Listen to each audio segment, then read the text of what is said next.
Boom, we're live. We're live.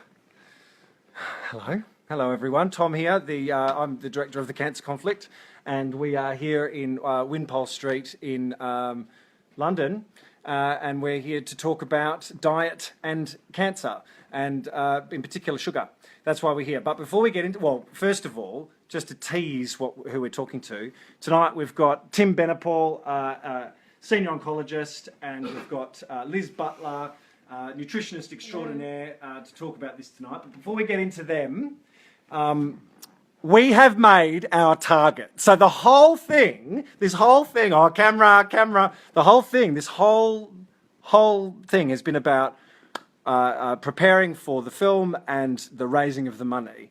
And this morning, we hit our target, and we've surpassed it by £975, which is amazing. And I think that deserves a massive round of applause. That is...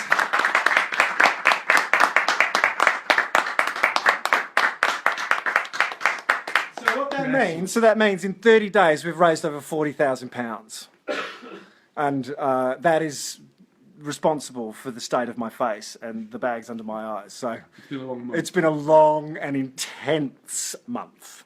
So we're concluding it with a very topical discussion. Oh, no, before I get into that, that doesn't mean you can stop pledging. If you haven't pledged yet, now's the time. Absolutely, keep going. We've got some stretch goals. Everything that we make over 40 grand is going to go into additional research and scenes about conventional alternative treatment. We want to travel. We want to go to Europe. We want to go to America. It's on the website. Check it out. We've got a stretch goal sitting there. So if you haven't pledged, keep pledging. We've still got like 20 hours to go, 16 hours to go. So we're going to get straight into it and keep it really, really relevant. So this is a discussion about the patient experience when it comes to diet and cancer.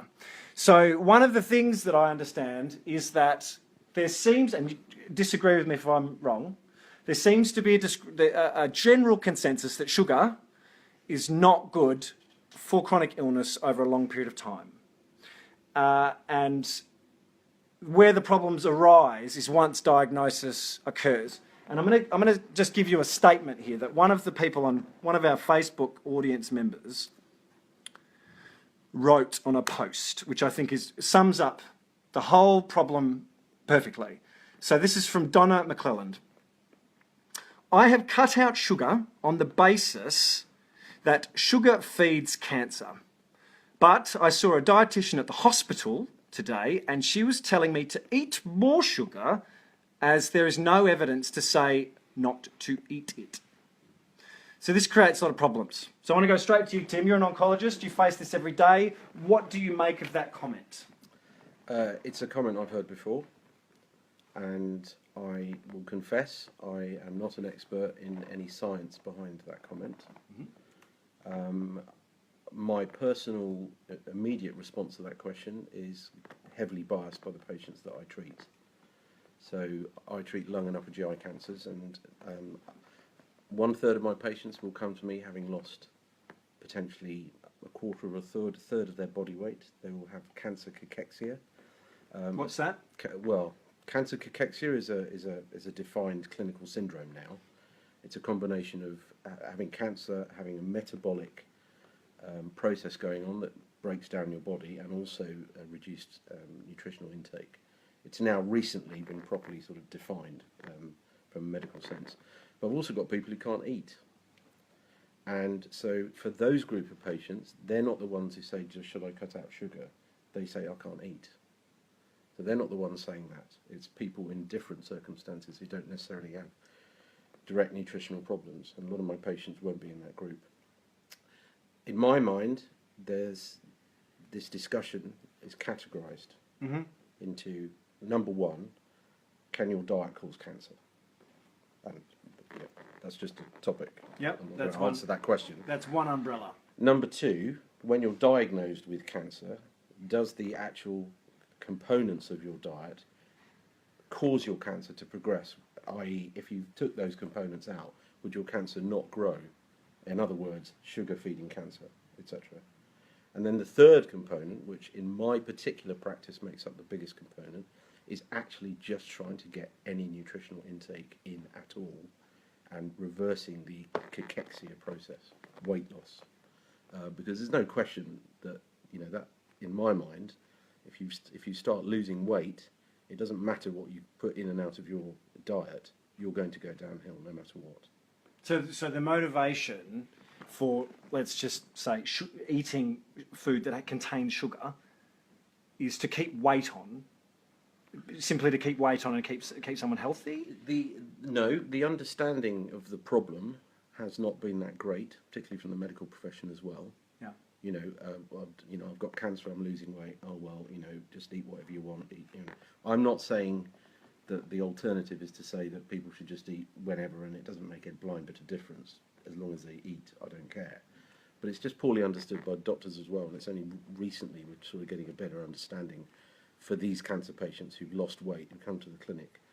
I saw a patient the other day whose normal weight is 75 kilos. By the time I saw him at his diagnosis, it was 59. Telling him at that point to cut out sugar or not cut out is irrelevant, because at this point he's losing so much weight. His oral intake in the daytime of water, let alone sugar, is so low that conversation just doesn't apply. If you see what I mean. Yeah. Whether there is some truth in if you had 100 patients and they're all diagnosed with cancer, and you took 50 of them and you removed all the sugar in their diet, and you could prove that that was the one thing that sort of made a difference to the growth of their tumour, is an answer I don't know. I don't know the answer to that. Right. Okay, Liz, can you chime in on the comment from Donna? Yeah. What's your experience with this? Well, that statement that you read is something that I hear all the time. And from my point of view, I believe that minimising sugar and also refined carbohydrates is definitely a good idea. In terms of the science, just to give a little overview of that, there's several things. First of all, when we talk about does sugar feed cancer, I think that is quite a provocative statement, and I think it's led to some health professionals getting a little bit, mainstream health professionals, particularly like Tim, who are dealing with people who are losing a lot of weight. Statements like that, it can be a bit controversial. But that idea stems from the idea that cancer cells, they have a different way of metabolizing. They have a different way of using fuel to produce energy than normal cells. Right. And this is something that's been known for about 100 years. First really identified by the scientist Otto Warburg, a German, very renowned scientist. And he discovered that cancer cells will use glucose to produce energy using something called glycolysis, even in the presence of oxygen. So I don't want to go too much into the science, but basically normal cells, when there's enough oxygen, will use a more efficient pathway called oxidative phosphorylation. But cancer cells, even when there's oxygen, choose this less efficient pathway. Because it's less efficient, they need more fuel to produce an equivalent amount of energy, which means that they use up glucose at a faster rate. So that's where this whole idea of sugar feeds cancer comes from, because cancer cells, generally speaking, will use up glucose at a faster rate than normal body cells. And there is a diagnostic technique called a PET scan, which utilizes this whole notion, and that's where people are given an injection of radioactively labeled glucose, and that glucose will travel to the site of the tumor, because the cancer cells are particularly glucose hungry. So it's a way that doctors can identify where the cancer is and also get an idea of how active it is. So we do know, and it's been known for a long time, it's absolutely proven science, that cancer cells, generally speaking, are more glucose hungry than normal healthy cells.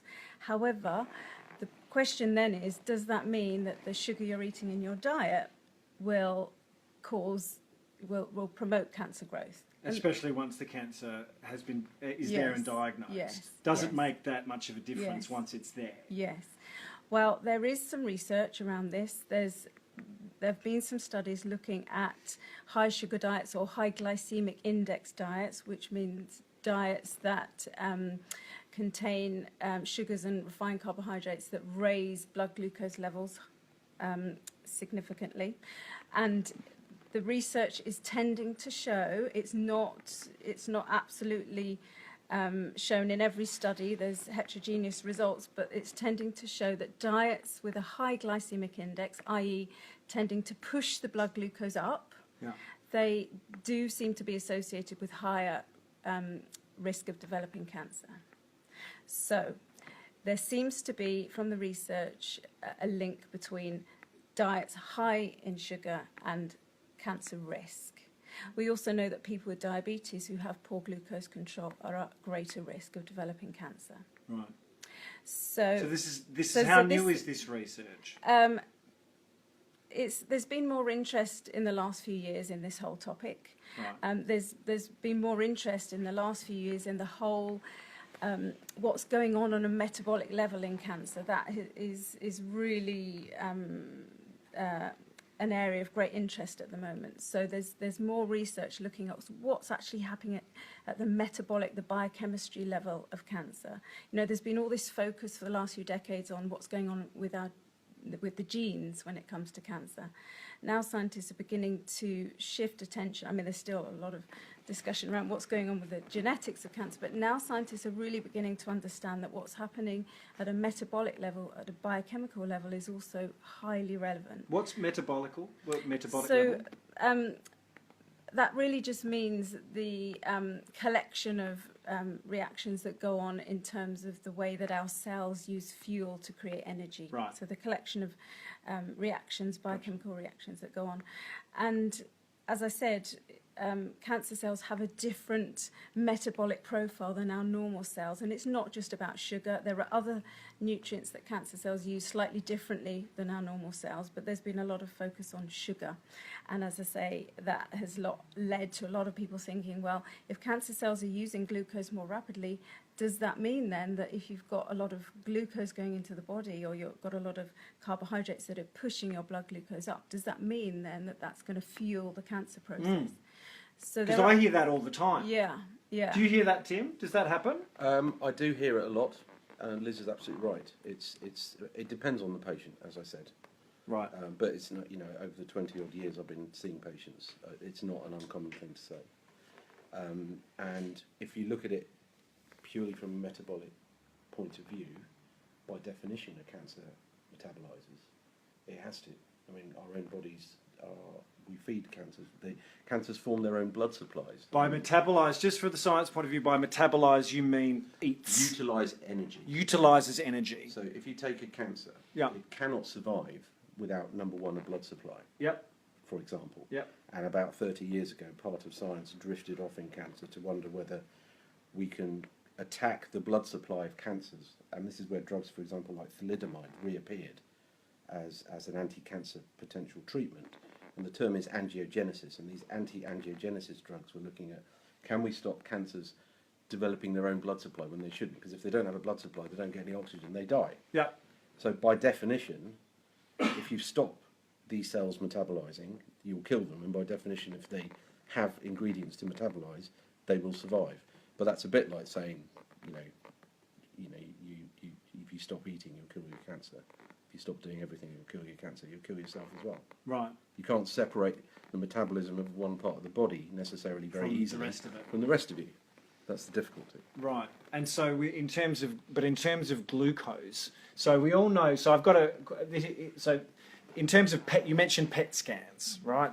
So a PET scan was invented about 4 decades ago, and since then we've known that cancers are hungry for the sugars from the PET that are used within the PET scan. That's how you can identify where they are. Yeah.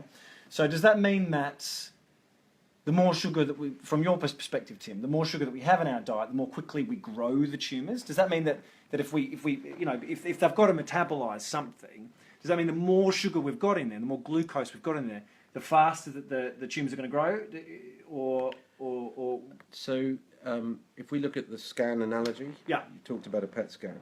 Yeah. There are a huge range of different PET scans with different agents, not just glucose, Yeah. choline PET, there's octreotide scans, there's MIBG scans, all of which, if you look at the scan, the tumours light up. They are taking in that metabolite. You can't make the argument that every one of those metabolites is directly a nutrient, but there's probably a long list of things that tumours, if you measure them, will take up. Right. By definition. Right. And I think the slight danger with extrapolating what a PET scan shows, in that it must be glucose that's the specific enemy here, is perhaps not the right thing to do. You could at least put down 20 metabolites, some of which are not. By metabolite you mean? Forgive me, ingredients, fuel. Yep. That would not be directly involved in immediately producing energy, but might relate to other biochemical pathways, right, that would light up a cancer as well. So I think using a scan as as proof of glucose utilization versus anything else is quite tricky. Okay, so it's not black and white. No, I wouldn't say it's black and white at all. And don't forget, let's define what is cancer. If we go to its most basic definition. Yep. This is a cell that is doing things it's not meant to do. By definition, invasion. Yep. Okay? So invasion means spreading through the normal connective tissue environment in which it's in, which it's not meant to do. Then it metastasizes, then it moves, then it develops its own blood supply, and then it does all these other things that it does in all the different types of cancer that we're talking about. So this is a sophisticated machinery here, by definition. And we all like to think, myself included, that if you switch off one of these processes, and there are some examples and Liz was talking about genetics, there are examples where the genetics of cancer can be pinned down to one driver. We call it an oncogenic driver. This is the button that's switched on that shouldn't be. Here's the treatment that switches that button off, and the tumours melt away for a period of time, and then they get clever again. And there are some examples where you've got one switch it off, and you produce almost complete control of the disease for quite a long period of time. But a lot of other cancers have got so many vastly confused, aberrant drivers, if you like. Instead of one switch on, there's 1,000 switches on. So just to qualify that and hold that train of thought, that brings it back to something that I personally didn't understand before I started embarking upon this project, and that is every single cancer seems to be different and has a different way of living, breathing, existing, and therefore needs a different way of treating it. So it's not black and white. It's not just one switch to switch it all off. Is that right? Was that correct? That's absolutely right. And the term cancer is an umbrella term for a wide collection of different diseases with completely different biology as well. And it's important to understand. Right. You know, when the term cancer cell is used, that is like just saying a cell. A melanoma cell, skin cancer cell, and a lung cancer cell, and a breast cancer cell, whilst their commonality is that they're called cancers because they invade and they spread, that's where the similarity ends. Right. So it's important to understand that. Okay, so you were nodding your head a moment ago, Liz. What were you? So it's absolutely true that cancer cells use different fuels. Glutamine is another fuel that cancer cells are particularly hungry for. And also cancer cells, like Tim said, are very clever. They will adapt to their metabolic environment, and they can change and they can use different fuels in different circumstances. However, the one thing that I want to say is that when it comes to a high sugar diet, we know from other research that switches our body. If we have a high sugar diet over a certain period of time, that switches our body into a not very healthy state that is conducive to not just cancer but all sorts of chronic diseases. So if I go into a bit more depth, so we know that having a high sugar diet is potentially going to feed the cancer cells directly, but let's look at some of the more indirect ways. High sugar diet increases the risk of obesity, because if you're eating more calories, you're going to put weight on. And we know for sure that high sugar diets can increase the risk of obesity. We know that obesity is one of the most significant risk factors for cancer. So that's a more sort of slightly indirect route that sugar could increase risk of cancer. We also know that a high sugar diet, or a diet with a high glycemic index, pushing their blood glucose up over a long period of time, changes our metabolic profile. So the way that the cells in our whole body are using their fuels in a negative way. So we get things like, for example, raised insulin levels, because when you've got more higher blood glucose levels, you need to produce more insulin to control that. If you've got that type of diet over a long period of time, you're more prone to having altered triglyceride levels. This is your fats in the blood, higher cholesterol levels, and something called metabolic syndrome. Now, we know that all of these metabolic changes are a risk factor for all sorts of chronic diseases, including cancer. Insulin, for example, high insulin levels, which go along with high blood glucose levels, have been shown to stimulate cancer growth. Many cancer cells have receptors for insulin on, and insulin again directly stimulates cancer growth. So that's another slightly indirect way. Another way is that sugar is known to upset our gut bacteria, and there's research now showing that the health of our gut bacteria is also a factor in determining whether or not we're more likely to get cancer. If we've got a healthy balance of good bacteria, that actually protects us, whereas an unhealthy level of and mix of bacteria can actually produce carcinogens, cancer-promoting agents in our body. So that's another indirect way, because the diet we eat is very influential on our gut bacteria, and a high sugar diet has a negative impact. One more thing just to say is that there's some research also that shows that sugar in our diet can undermine and suppress our immune function and our white blood cell levels. So again, because our immune system is such an important defense against cancer, that may be another reason why eating sugar on a regular basis in too high amounts could leave us more susceptible to cancer.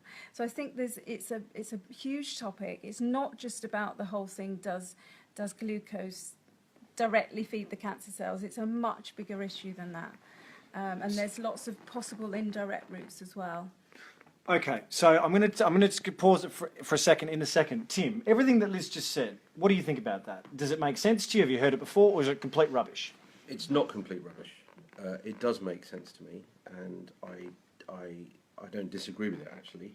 Liz is kind of talking at one end of the spectrum, which is the prevention area, and of course, there's a lot of data talking about obesity and insulin levels and triglyceride levels and dietary factors, which are considered to be predisposing factors for cancers.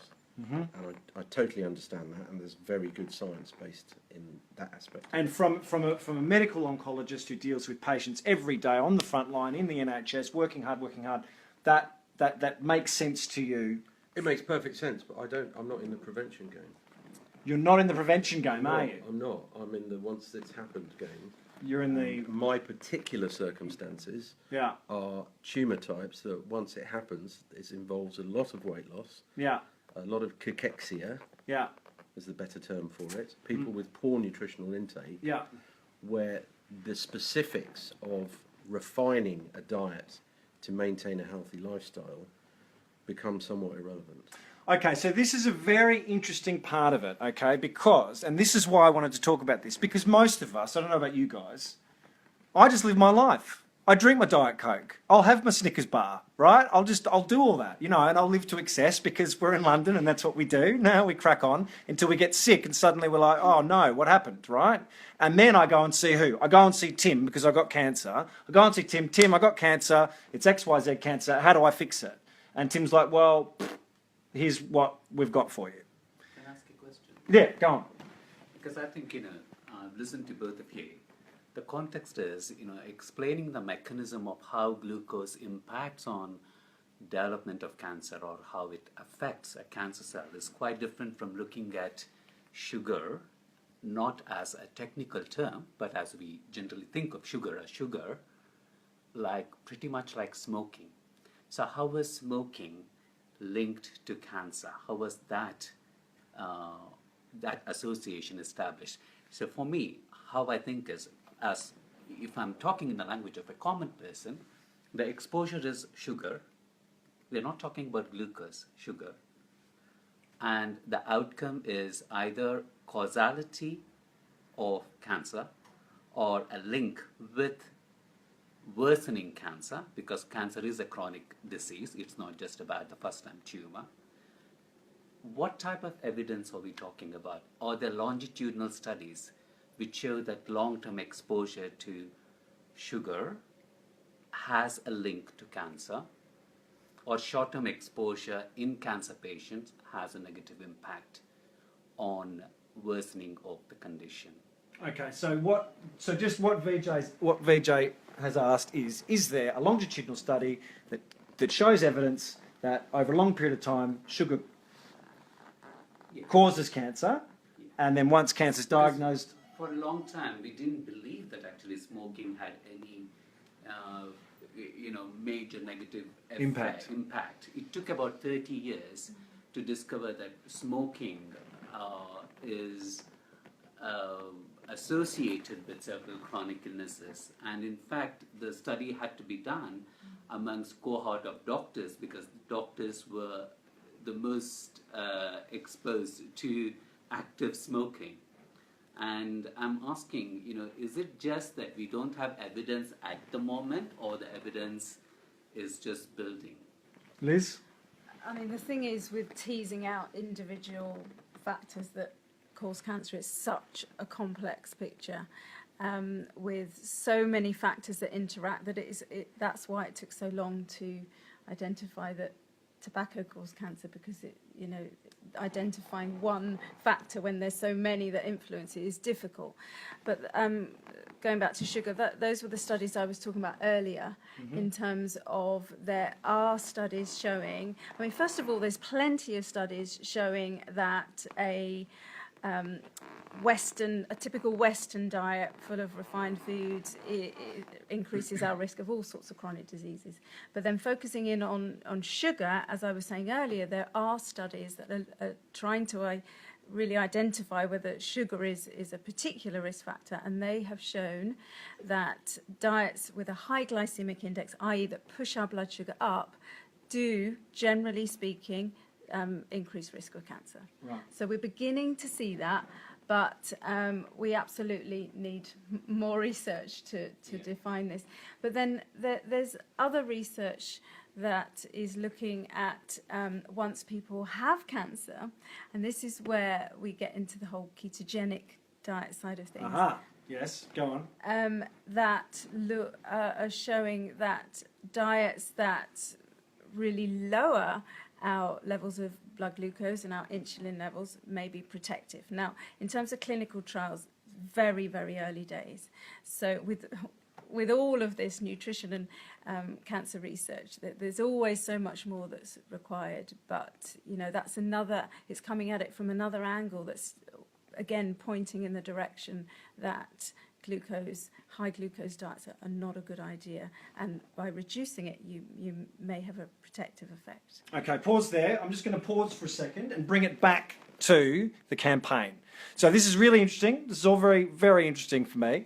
But before we crack on with some more of the questions, I just want to remind everybody who's online, thank you everyone for joining us. Philip Shaw, I just saw you're online. Carolina, thank you, and answered your question. I used to eat lots of Snickers bars, but ever since I've been making this film, I can't help but cut out sugar, can I?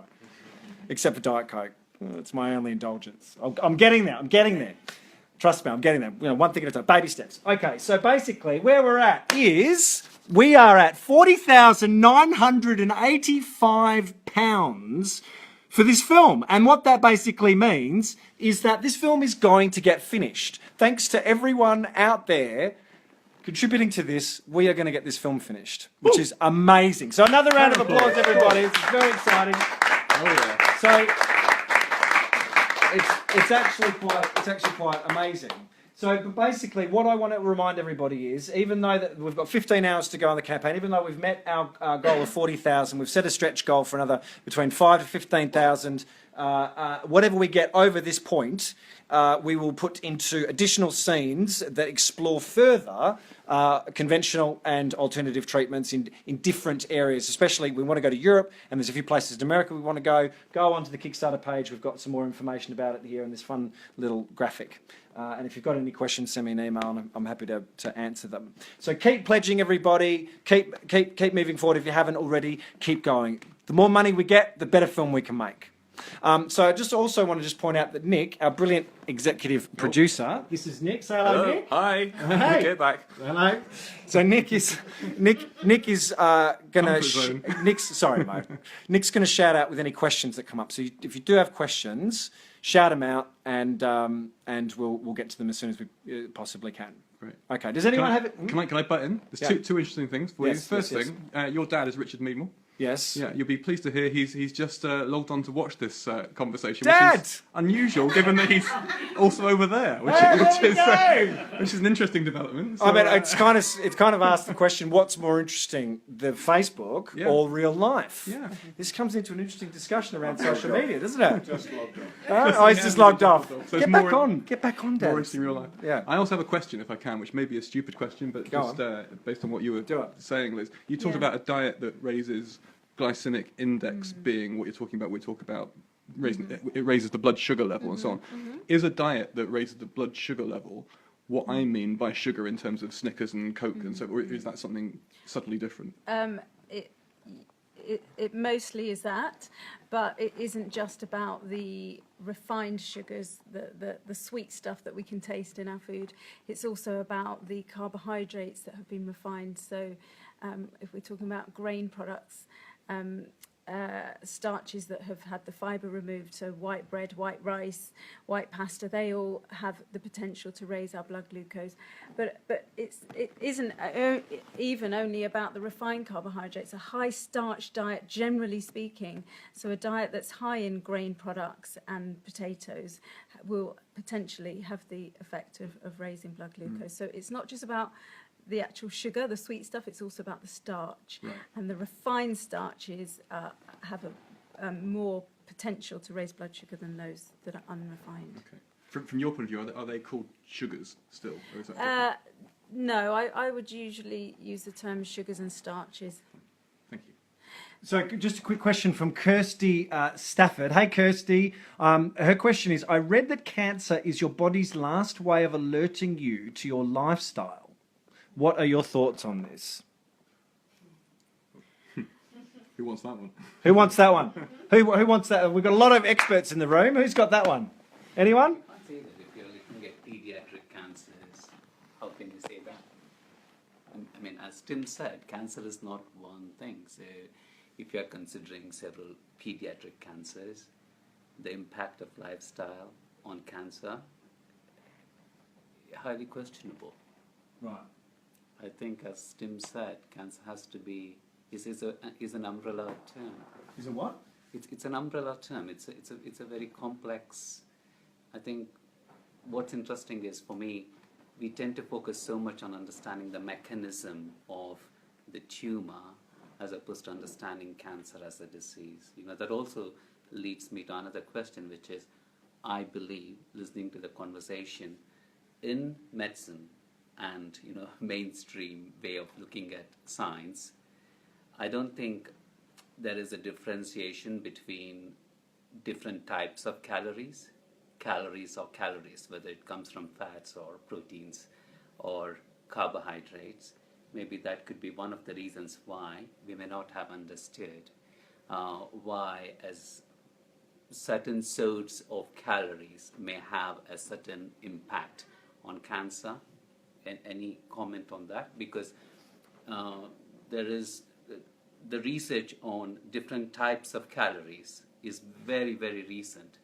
Almost we haven't even started the conversation in research about it, other than case studies and. Well, our macronutrients, proteins, fats, carbohydrates, affect our body in different ways. So I think that's what you're saying. It isn't just about the calories themselves, it's about the different macronutrients we're eating. And but having said that, as well as as well as talking about the whole sugar thing, it is also about the amount of calories we're eating, wherever they're coming from.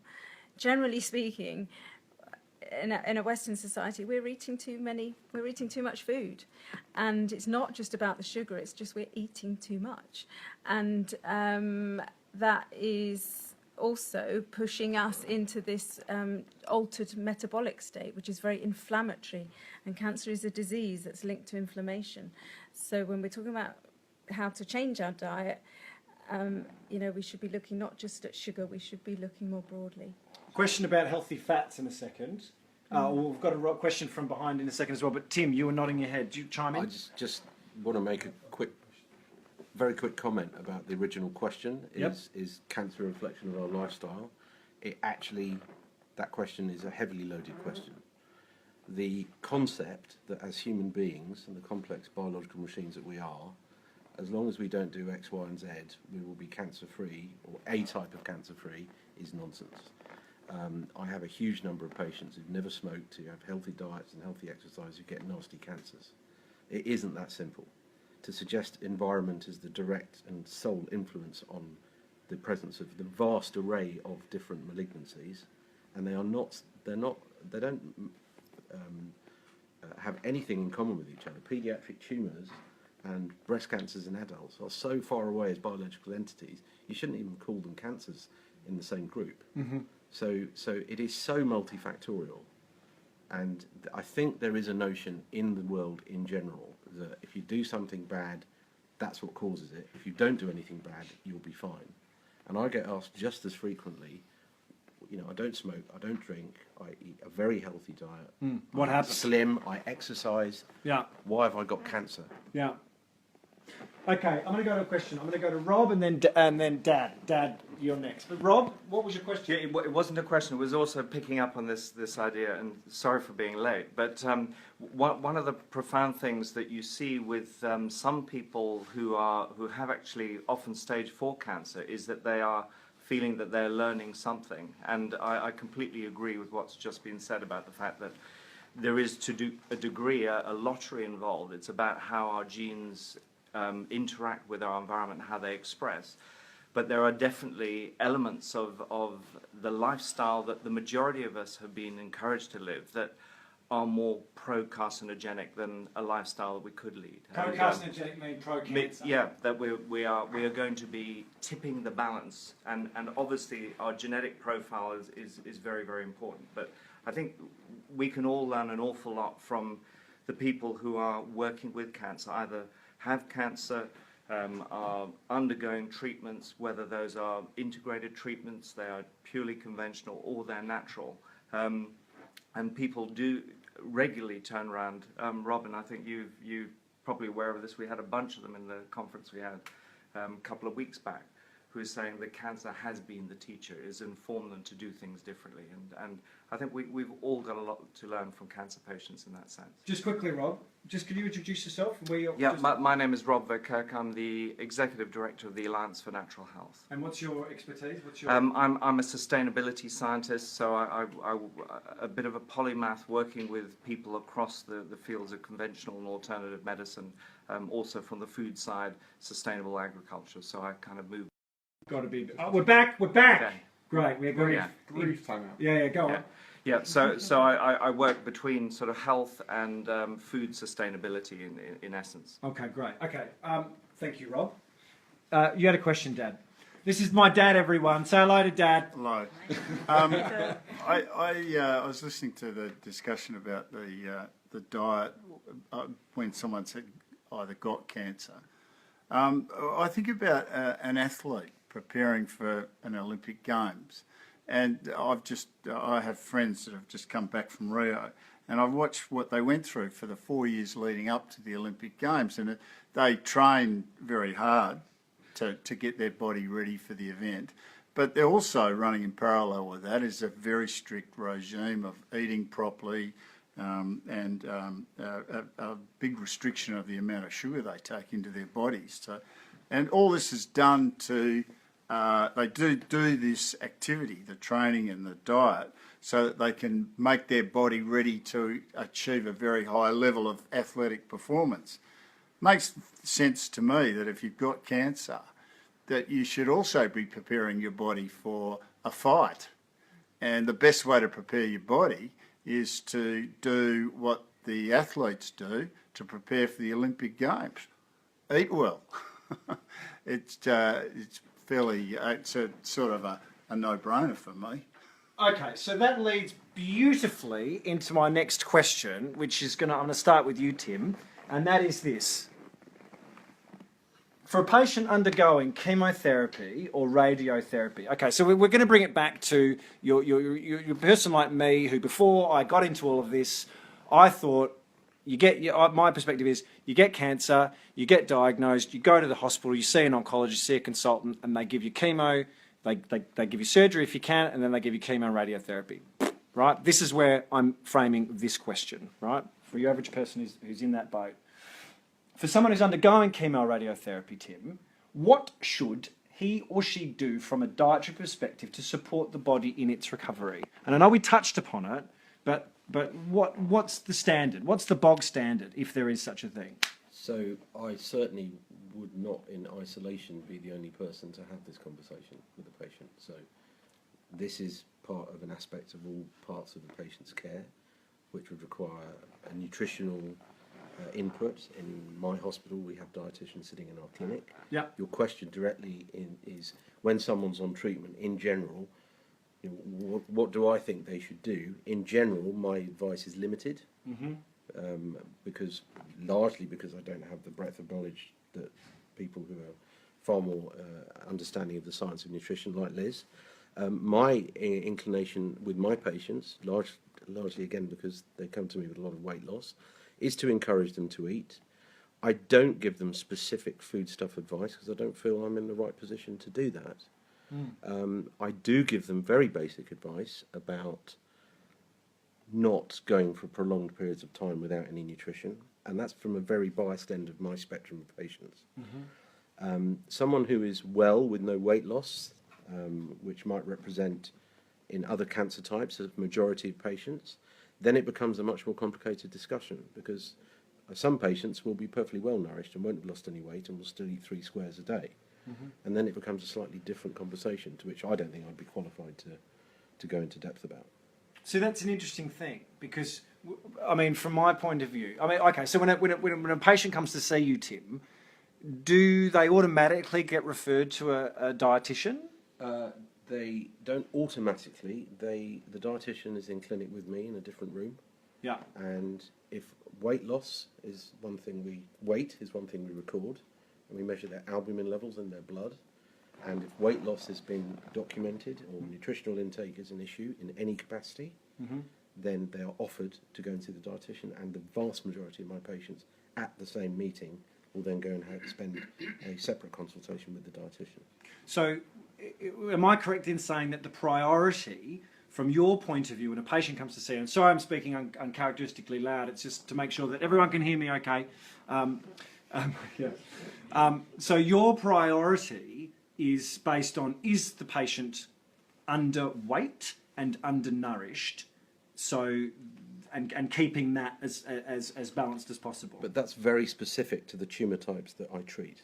Right. Okay. Which is? So upper GI, so esophagus, food pipe, stomach junction, pancreas, all associated with weight loss and difficulty in eating and swallowing. Lung cancer more so with cachexia, which is the losing weight anyway, breaking your body down. Yeah. If somebody comes to me after radiotherapy to their esophagus, and their esophagus is raw and red, they can't drink water. Right. So I don't discuss with them what to avoid. I find an alternative route to get nutrition in during the period of time their gullet is raw and red. Right. So, that's a very specific example. Someone comes to me who's very well, hasn't lost any weight at all. I'm not going to sit and give them specific dietary advice because to me they're eating like they normally eat. But then it comes into, as I said before, into the realms of talking about, well, I'm about to, and what your father was saying as well, I'm about to embark on a journey with chemotherapy here. what should I be doing anything? We get asked this all the time. Yeah. And there is evidence now for patients who have lost weight, for patients who haven't lost weight, that if you maintain a reasonable, within your limits, level of exercise, simple things, going for a walk 20 minutes a day, don't use a lift, walking up the stairs, these kind of things, being active, and also you maintain a diet to which you are comfortable with. Right. And I stress that's quite an important fact, because I have a lot of patients who, for all sorts of reasons, are cajoled into a corner, usually by a relative, into eating a certain diet that they don't want to eat, and it makes them miserable. Right, so the mental side of things plays a part. That is an aspect. Right. When it's the patient who chooses that, that's very different. When often it's a relative, usually a child. I've stopped Dad eating his favourite food. I've stopped him eating this because I've given it's all strawberries and nuts and blah blah blah. These are direct quotes, and you see the patient sitting there going like this, and then you look at the weight chart, and 6 kilos have been lost. So you kind of have to direct the conversation back to if he enjoys eating a particular foodstuff in this particular circumstance, that takes priority. Well, isn't that the heart of this issue? Like, for example, okay, here's an example that directly relates to what you're talking about. Grant Branson, who's in the film, would often discuss and has often discussed with Christine, his wife, and we'll get to the ketogenic diet, for example, right? But basically, when he's having chemo, he craves sugar and he wants to eat sugar, yet on the other end of the spectrum, he's got all this discussion around, well, I can't have the sugar, because it's feeding the cancer, which seems to create a whole lot of other tension and drama, right? And this seems to be, without a doubt, at the crux of the issue. And how do you manage that? How do you manage that? You're not an expert. You're a patient, you're just fighting for your life. How do you manage that? There's a few things I want to say. So much to say. Yeah. I totally agree with what Tim's saying in terms of different people come with, I see people at all stages of their cancer journey and with all different types of cancer. And there is no one diet that's going to support all those people. It's about finding what works for that individual. And some people, like you say, they can hardly swallow. And so you have to obviously adapt things quite significantly in that situation. However, I strongly believe that whatever someone is going through, whatever stage they're at with their cancer, whatever the state of their GI tract and how they can swallow or not, there's always a way of finding healthy foods that you can give to that person. So if someone needs to put on weight, you can design, and we do design, healthy diets to encourage them to put on weight. They don't have to eat high sugar, high unhealthy fats and basically junk foods in order to put on weight. You can put on weight in a healthy way using healthy foods. So, and if someone's not being able to swallow, then you can work with that and you can still provide a nutritious, healthy diet. And like your dad said, this is about, I wouldn't use the word fight, but it's about getting the body prepared to face challenges in the best possible way. And there's lots of research that shows that people who go into treatment who are not well nourished, their treatments aren't as effective, and they're more likely to have complications like immune problems, low white blood cell counts. So it's so important, whatever stage someone's at, whether they've had their treatment or about to have their treatment, if they're losing weight or not, there's always a way that you can support their nutritional intake and give them a healthy diet. I really want to come back to the whole stress side of things. Even though I'm a nutritional therapist, I feel that what we do on an emotional level and how we look after... Hang on, we're about to change topic onto mindset now, aren't we? No. No? I'm going to bring it back to diet. It is about diet. Okay, because I want to give that an opportunity for questions, just in case people have got some burning questions. But go on. All I wanted to say is that I feel it's really, really important when working with someone and finding the right diet for them, that it is a diet that like you said, that they feel comfortable with. So many times I see clients who are dragged along by their partner or a family member, and they're just not really interested in changing their diet, and they don't want to make the certain suggestions that we give them. And if that's the case and they're doing it against their will just to keep someone else happy, then it's not going to support them. You've got to feel aligned. The diet's got to feel aligned with your thinking and how you feel. So diet, so what you're saying is mindset. Again, it comes back, we talked about mindset and how it influences health a couple of weeks ago. Mindset plays a huge role. And I'll bring it to you in a second, Tim. Like, for example, I hear stories all the time, and I've seen it in the film that I'm making. You know, chemo, if you choose chemo, sometimes it can be hell. And so comfort eating is a huge part of it. I mean, I know I've seen it occur. And so mindset, so in terms of mindset plays a big role, would you, from your experience as well, Tim? 100% mindset is... You can't separate it out as not important. It's as important as everything else. Right. So there are some perceptions, and probably these are best reflected in soap operas in this country or in American soaps, where for some reason patients with cancer, you see them when they're having their chemotherapy, they're in a bed, they're wearing a gown, they're lying like this, and you kind of think, you know, if that's what the perception is, that that's what happens when people have chemo. That's rubbish. It's not like that at all. And if you adopt the approach that I've been diagnosed with cancer, I will take to my bed, and I will be wheelchaired around by my family from A to B, and I will not be allowed to do anything for fear of dying or getting worse, your outcome will be, you're less likely to receive treatment, you're less likely to benefit from treatment, you're more likely to have just a worse outcome, full stop. And you can't separate anxiety and depression as non-real manifestations of people's malignancies, because they are very real and they're very much a major manifestation.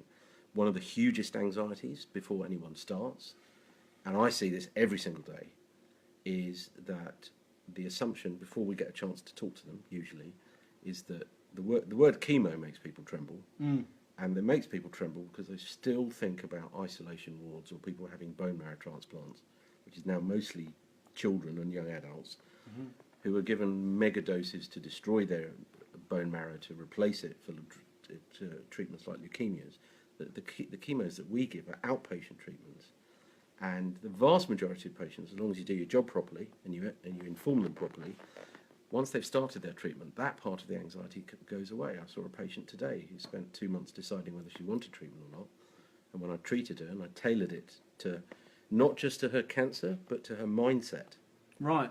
Because if I gave her the full whack dosing and she got side effects, she would have been traumatized forever and would never have come back and would have said, why did I do this? But I tailor it, and I do this not that infrequently, to try and get the message across that actually you won't necessarily feel any great impact. And she came back today and said, I feel great. I'm really glad I did this, because actually I didn't lie in bed all day. I'm actually eating better and I haven't had any side effects. So, you know, you can manage that part of the anxiety, but, you know, longer term, the mindset is affected by what happens. It's affected by how you go on your treatment, what physical symptoms you have, the support you have from your family, and your diet. All of these things, and your lifestyle, they all play into it. So it's not just one thing. And that's consistently coming up, is that it's not just one thing, it's very much a holistic issue. Now, I know that you're burning for some. I know there's so much to cover on this, and I know that I'm quite sure that everyone's got lots of questions. But before we do, we're running out of time. So just one of the things I really wanted to talk about tonight was the ketogenic diet, which comes up a lot, and it seems that we're going to need a whole other hour, maybe two, just for that. So we're going to run out of time for it, unfortunately. But what I want to do is, Tim, Liz, a lot of the things that you've talked about tonight, a lot of the research that you talked about, a lot of this, the different dietary perspective that you bring, Tim, is not an expert in. He's an oncologist. He's someone that I will come to within a hospital to see. Tim, a lot of the stuff that Liz has talked about, I mean, do you think that there's room for more? I mean, a lot of it you haven't heard of, or you're not an expert in. Do you think there's room for more of a bringing together of this information in what you do? Yes, and in fact, I'd argue that does happen to a degree. I'm really lucky. Yeah. We've got 4 oncology dietitians, and I know it's not just dietitians, but which is unusual. But I would bow to Liz's knowledge because, to be perfectly honest, I don't have the capacity to take on that level of expertise. Right, So because it's a whole other field. Yeah, it's a whole other field, and working together, I think, is very easy to do.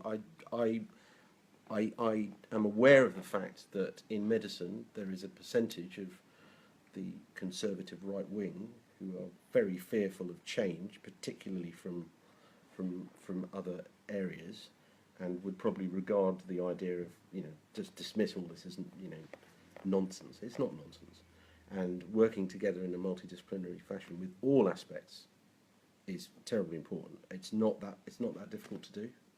So you would see a value in bringing, again, I'm speaking up so everyone can hear me, so you would see a value in having a much more of a collaboration with factoring these this new dietary research and what you do as a consultant.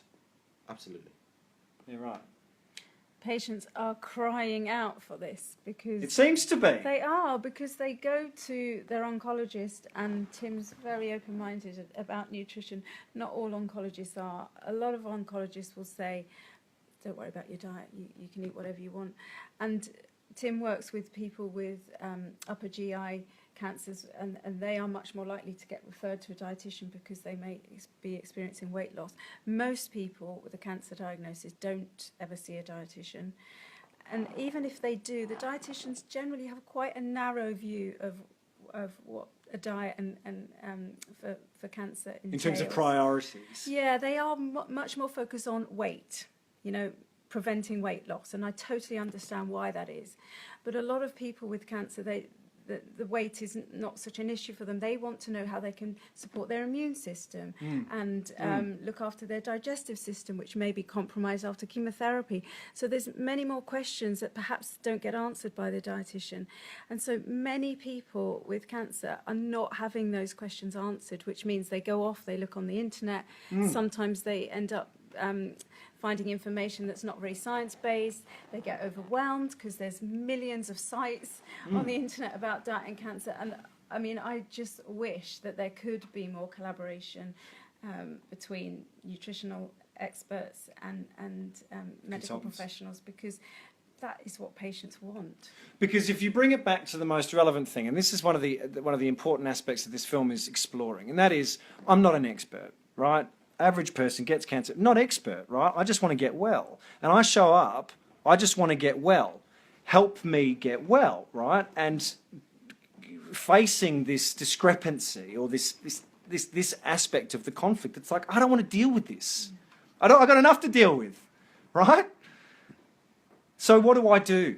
What's something that, okay, from two professionals who deal with this on the front line all the time, what's something that people watching can take home as something healthy that they can do that is healthy? What's something healthy that they can do, factoring everything that we've just talked about and given the support that the current system has?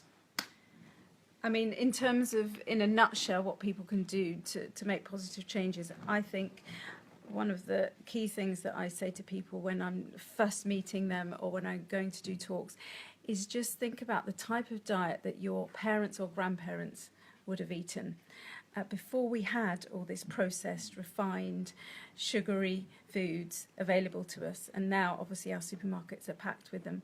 If we can just think back to how we used to eat before we had all of that, so using natural ingredients, fruit, vegetables, nuts and seeds. Organic, is that important? I think it is important, but I don't think it's the topmost priority. Is it a deal breaker? No. Right.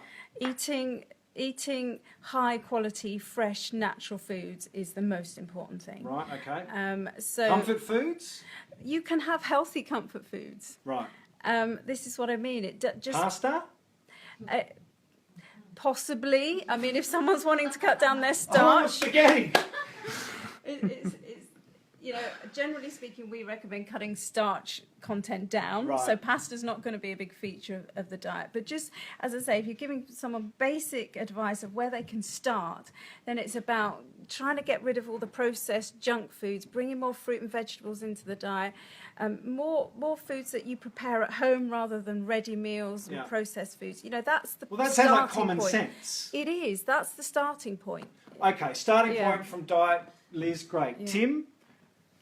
I think that's very good advice. From an oncology perspective, I would add to that in terms of saying to patients, as well as considering the treatments that we're offering you, is do everything else in your power to try and maintain your normal lifestyle. And by normal, I mean to be active, to exercise, to express your feelings, to talk about your anxieties, to utilise the support from your families, and to explore all the avenues available to you, both conventional and not conventional. And that includes diet, and it includes exercise and acupuncture and all of the other, not alternative, but complementary therapies. So in a nutshell, try and do that. The one thing, unfortunately, is that we have limitations within our system at present. And Liz is absolutely right. Dietitians focus on weight, and they definitely do, but they have no choice because they're limited resources, limited time. And it's time that is required to go into the level of detail that's required. And time is a resource and it's premium. Yeah. Okay. So I'm just going to we're going to wrap it up. Now, before I do wrap it up, does anyone have a burning question? Does anyone have anything they want to add to this at any point before I wrap it up that isn't going to take half an hour? Because it's a massive, massive, massive discussion. No. Okay. One of the things that I wanted to bring the conversation to tonight was something called a ketogenic diet, which comes up all of the time. And one of the things that I've been discovering through the making of this film is that there's a whole lot of new information around this. This is a rabbit hole that goes really, really deep. So I think another conversation is in order that'll go specifically into the ketogenic diet and the Wahlberg revival, which is fascinating. And So we'll get to that. Bear with us. Obviously, there's a lot more to discuss. So I just want to thank Tim and Liz for joining us tonight. You guys are amazing. Thank you. Really, really, really good conversation. And everyone else for joining us tonight to celebrate the end of the campaign and the raising of the money to make this film. I cannot believe it. Thank you, everybody. You are all amazing. Nick and I are going to make a beautiful film for you. How long to go, Tom? Still time to pledge? There is. So, basically, there is still 15 hours to pledge. Yeah? And that basically means that this has not moved in the last hour. What's happening? They're watching this. You're too busy watching the show. So basically, we've hit our target. We're going to make the film. We're going to be able to finish the film. We've set a stretch goal for the next any money raised over 40k. It'd be great to make 45k in the next 15 hours. Easy Peasy. Come on. We will put that towards more additional stories on alternative and conventional treatments, especially in Europe and in the United States. So keep pledging, everybody. Thank you so much for joining us, and we will see you very, very soon. Stay tuned for updates.